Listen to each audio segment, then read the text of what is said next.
Hey, ¿qué tal a todos? Bienvenidos a este nuevo video donde vamos a hablar de The Black Phone, una película que sinceramente muchos estaban esperando desde el año pasado, el regreso de Scott Derrickson con Robert Cargill y con una historia que es muy conocida y un estilo que también es muy conocido.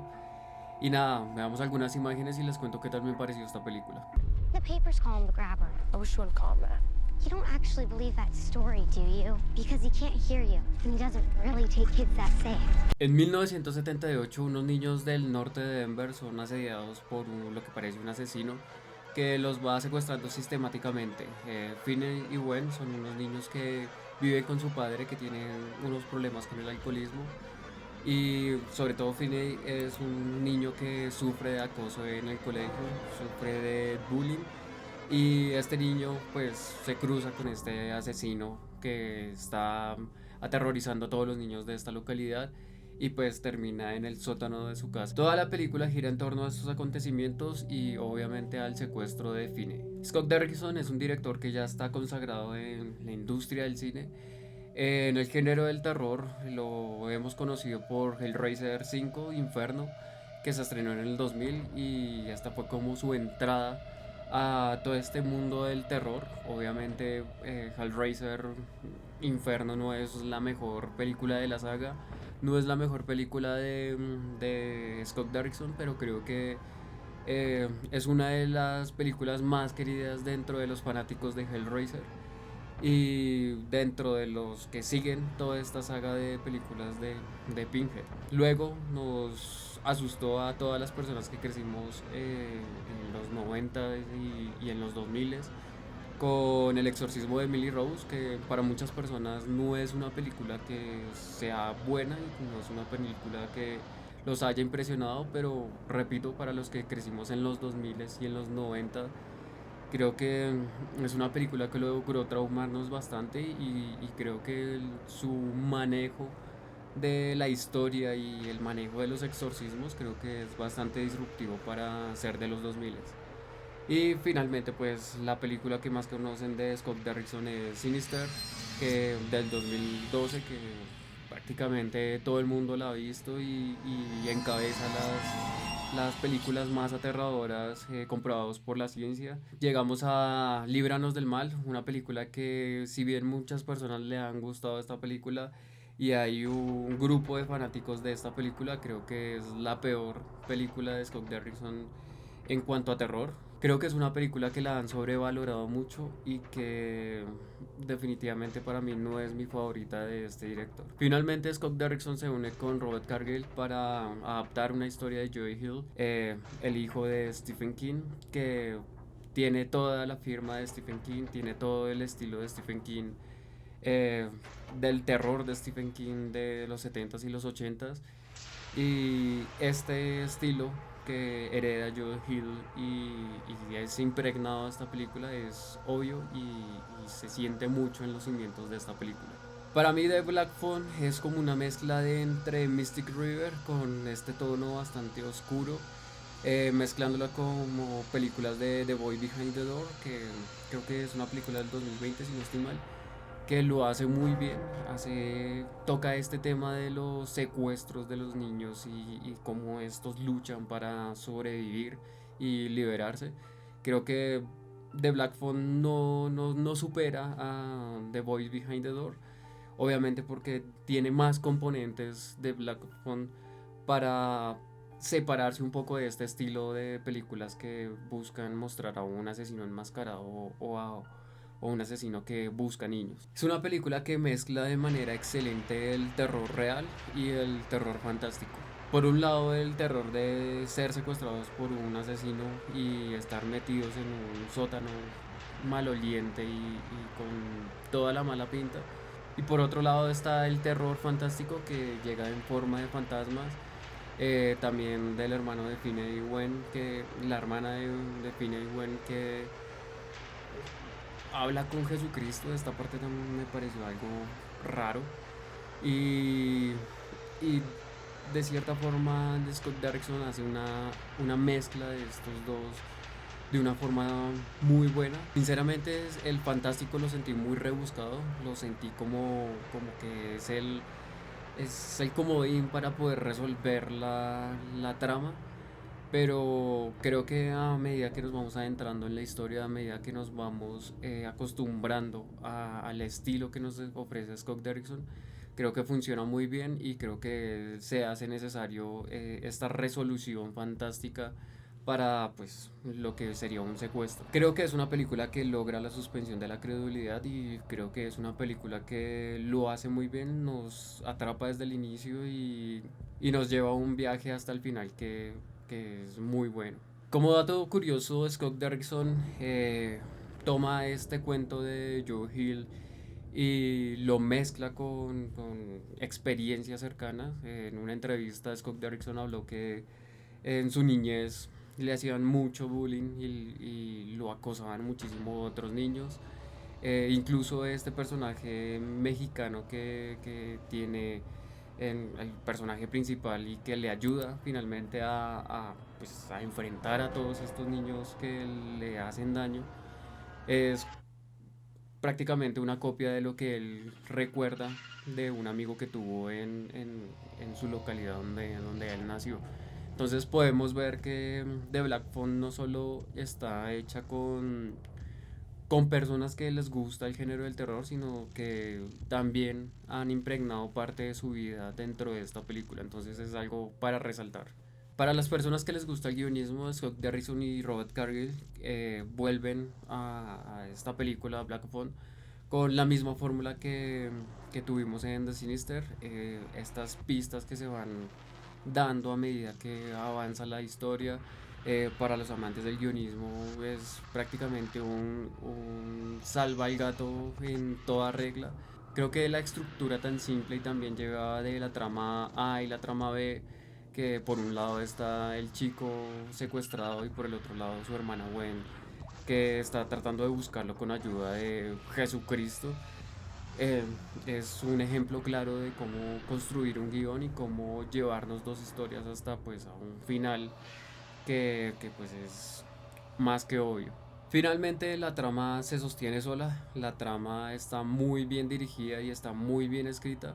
Es la historia que ya hemos visto mil y una vez, pero contada de una forma tan auténtica y tan cercana que pues se siente diferente al final de todo. Es un drama familiar como ya lo hemos visto mil veces en las películas gringas. Es una persecución del asesino, es un asesino que tiene ciertos matices, como ya lo hemos visto muchas veces en las películas estadounidenses. Pero hay algo que hace muy bien Scott Derrickson en esta película y es definir a los personajes. En el momento en el que nos presenta a los personajes o a las personas que van a interactuar en esta historia, desde la vestimenta, desde cómo hablan, desde cómo se mueve, es una dirección impecable y no necesitamos mucha información para saber cómo es este personaje y qué va a hacer en la película. Incluso podemos ver su vida pasada o cómo es la profundidad de su vida sin necesidad de largos diálogos, sin necesidad de explicarnos detalladamente.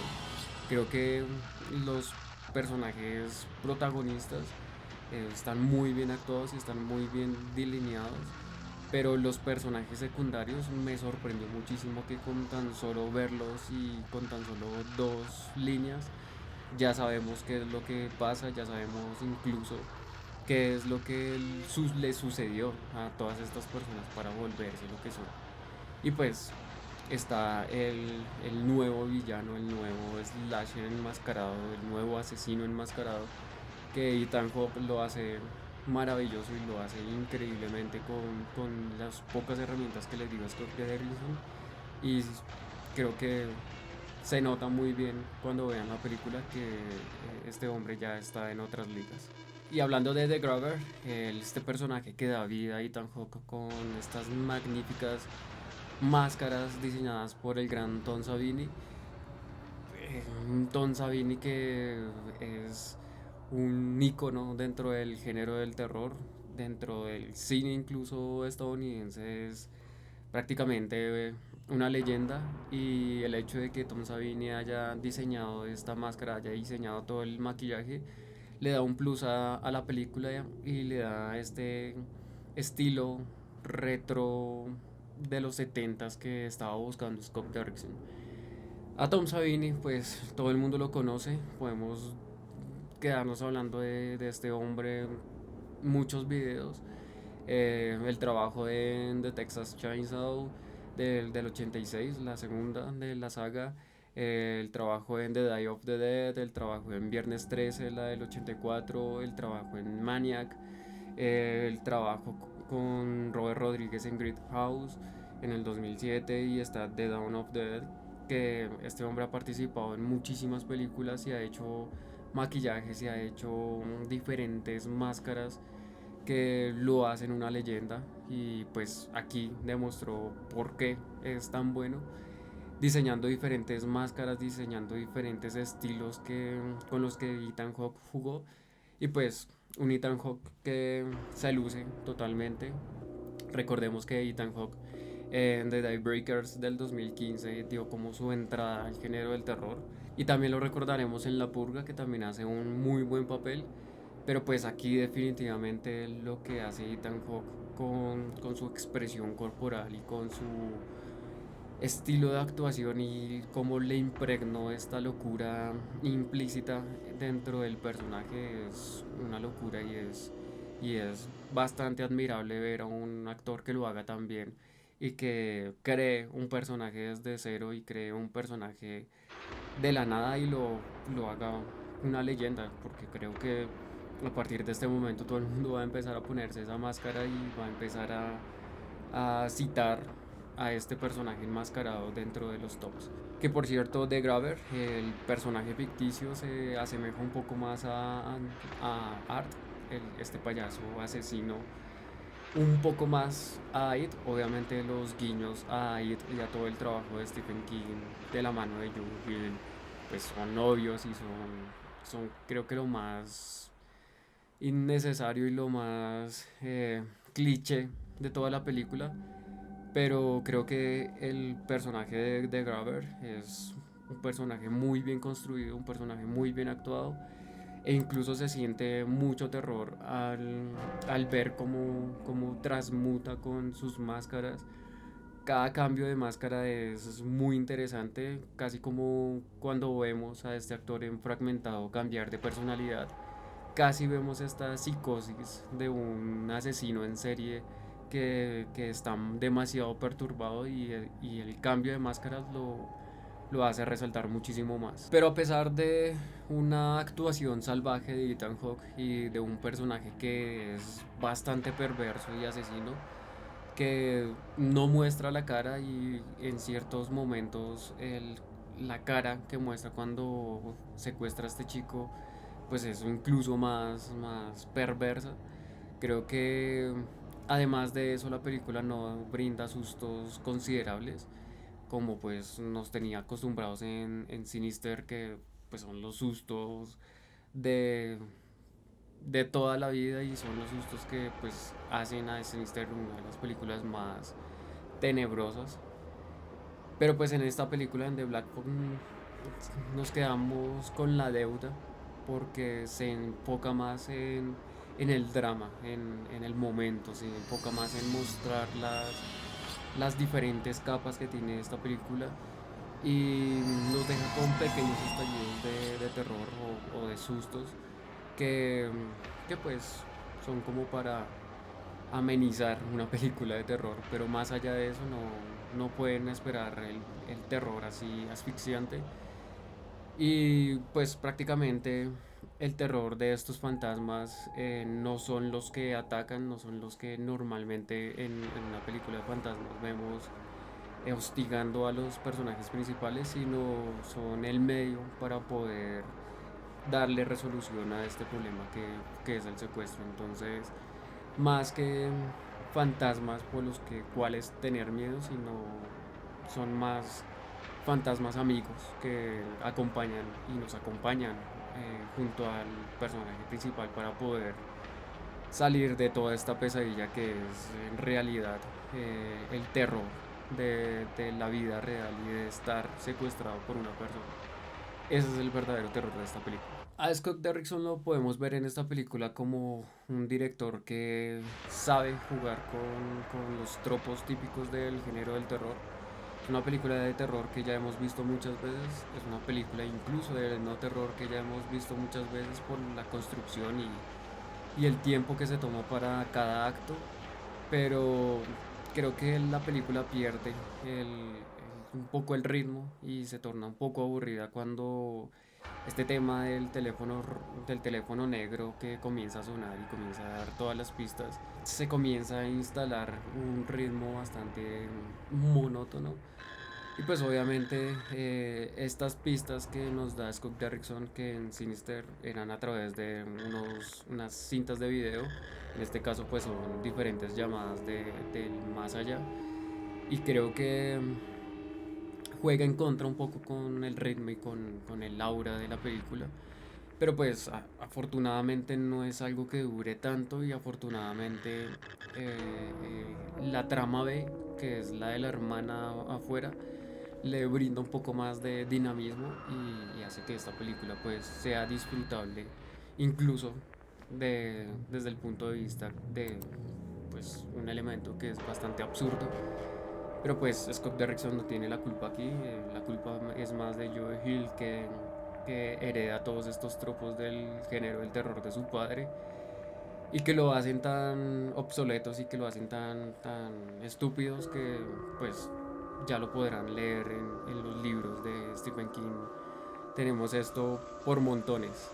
Pero Scott Derrickson lo hace demasiado bien y rescata una historia que parecería muy torpe, pero Scott Derrickson la adapta muy bien e incluso mejora lo que es el cuento corto de Joe Hill y lo lleva a la pantalla de una manera muy impresionante. Hay un detalle que no he visto hablar tanto en las reseñas o en las opiniones que he visto, y es un detalle que me pareció muy interesante. Es un detalle que es bastante sutil, pero que es muy bueno y hace que esta película mejore un 100%, y es la banda sonora. Hecha por Mark Corben, es una banda sonora que, si bien no es lo que nos acostumbra el género del terror en cuanto a estas historias de los 70s y asesinos enmascarados, es una banda sonora que nos mete dentro de una historia y nos transmite el terror con tan solo unas notas. Al final de la película se hace un poco más notable, pero el hecho de que esta banda sonora se camufle con la historia quiere decir que es una muy buena banda sonora. Y el hecho de que mezcle sintetizadores y mezcle este estilo más moderno con una trama totalmente antigua y vieja, creo que mejora muchísimo la experiencia de la película. Y si la van a ver en el computador, pónganse en unos audífonos. Si la van a ver en cine, presten mucha atención a la banda sonora, a los sonidos, porque están muy bien dirigidos y la banda sonora complementa muy bien la historia. Y ojalá pues lo traigan a una sala de cine que tenga mediano respeto por el sonido y por todo este trabajo que tienen los productores y los compositores. Finalmente, Scott Derrickson nos trae una historia de terror retro, una historia bastante vintage, como ya estamos súper acostumbrados a verlos hoy en día, pero lo hace de una manera tan notable y tan sincera que este estilo retro no interfiere con nada e incluso complementa muy bien la película. Obviamente está esta carga de fantástico que pues es extraída del cuento, que para mí es lo más soso y es lo más fastidioso de ver en la película. Sinceramente no conecté muy bien con ese lado fantástico y de la niña hablando con Jesús y todo este tema paranormal se siente muy metido con calzador, pero pues es más de la historia original. Eh, Obviamente para mí no va a superar The Boy Behind the Door. Para mí es una película que es muy buena y expone muy bien este terror de ser secuestrado y expone muy bien estas angustias que tienen los niños para tratar de salirse de esta pesadilla. The Black Phone lo hace muy bien. The Black Phone, dentro de sus parámetros, es una gran película y creo que pinta para ser una de las mejores del año incluso.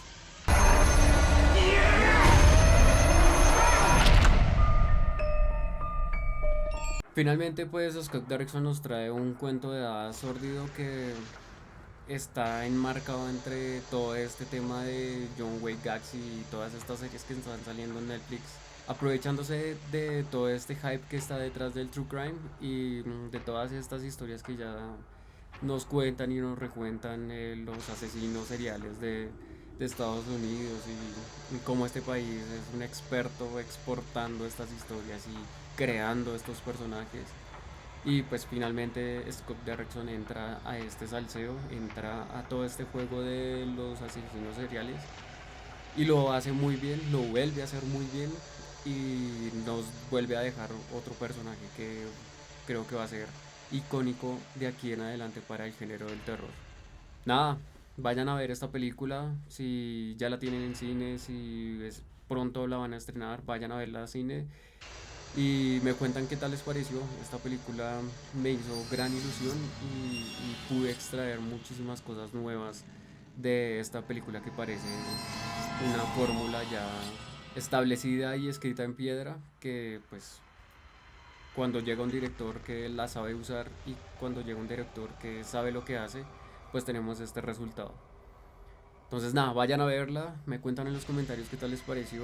No olviden suscribirse, activar la campana para que YouTube les avise cuando suba un nuevo video. Si tienen algún amigo o alguna amiga que les guste el terror, compártales este canal. Sé que les va a gustar muchísimo los videos que ya hay y los videos que estaré subiendo. Y nada, muchísimas gracias por el apoyo, muchísimas gracias por suscribirse y por seguirme en mis redes sociales. Mi nombre es Andrés Quintana, esto es Fobófilo y nos vemos en la oscuridad.